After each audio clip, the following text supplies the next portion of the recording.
E hoje a gente vai ler um livro de mitos indígenas, chama Serpentes que Roubaram a Noite e Outros Mitos, do Daniel Munduruku. Ele é indígena e ele escreve muito e fala sobre os povos indígenas de um jeito muito bacana. Aqui ele vai contar um pouco sobre a história do povo Munduruku. Da serpente, da cobra, é uma história, é um mito de tradição desse povo, do povo Munduruku.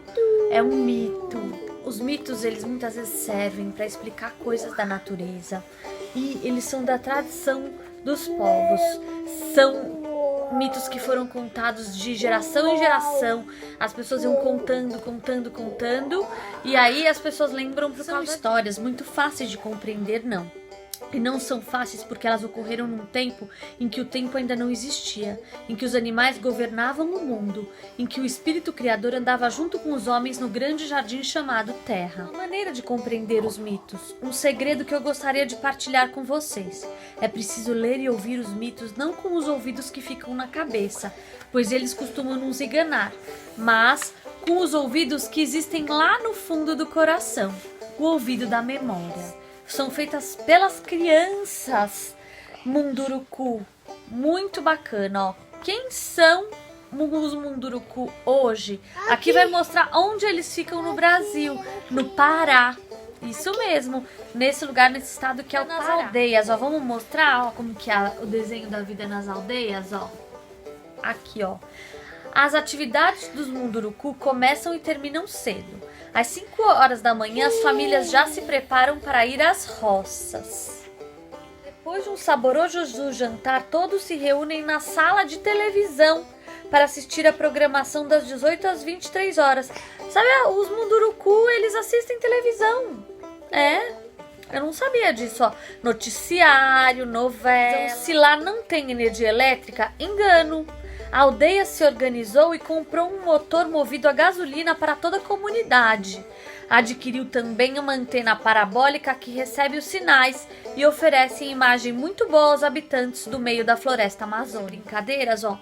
Na comunidade indígena não há muita diferença entre aprender e brincar. As crianças aprendem brincando e brincam aprendendo. Desde pequenas, elas acompanham as atividades dos pais e aprendem a fazer as coisas que irão ajudá-las mais tarde a sobreviver. Pescar, caçar e colher frutos. Mas não pensem que elas ficam anotando tudo. Na verdade, elas aprendem repetindo a ação dos pais. Vê que legal? Eles aprendem fazendo junto com o pai, com a mãe. Ó, nos intervalos das atividades com os adultos, as crianças da mesma idade reúnem-se para um gostoso bate-papo, um banho no rio ou a pesca com as pequenas varas que elas mesmas fazem. Escola? Lá existe escola. Nas aldeias Munduruku existe escola há um bom tempo. As crianças vão às aulas num período do dia. Aprendem a ler e a escrever. Em português e em Munduruku também. Olha que legal, aprendem 2 línguas. Vários mitos e tem sobre o surgimento dos Munduruku, mas o Mateus quer ler As Serpentes que Roubaram a Noite, que é o que dá nome ao livro. Onde que tá? E também onde que tá o desenho. Isso, exatamente, né? O tempo que o mundo era mundo e que as garras da onça ainda não haviam crescido e já reinava a insatisfação. Isso porque a noite nunca chegava. Ela queria permitir que as pessoas e animais repousassem um pouco. Como que o moço, ele é muito bom, ele faz cabeça muito bom. E não são moço, são as crianças que desenharam.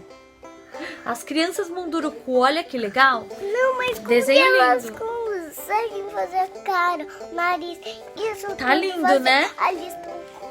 Mas por que parece que eles estão mentindo. Mentindo não, na verdade essas histórias não são mentiras, são coisas que eles acreditavam, que esse povo acreditou, transmitidas de geração em geração.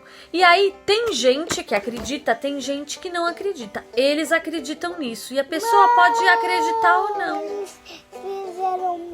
Porque eles fizeram muitos mitos. Eles, para explicar as coisas da natureza, as coisas que eles não conseguiam uma explicação lógica ou científica. Vários povos criaram mitos, não só os indígenas, voltava com toda aquela gritaria e seguia brilhando tão alegremente como antes.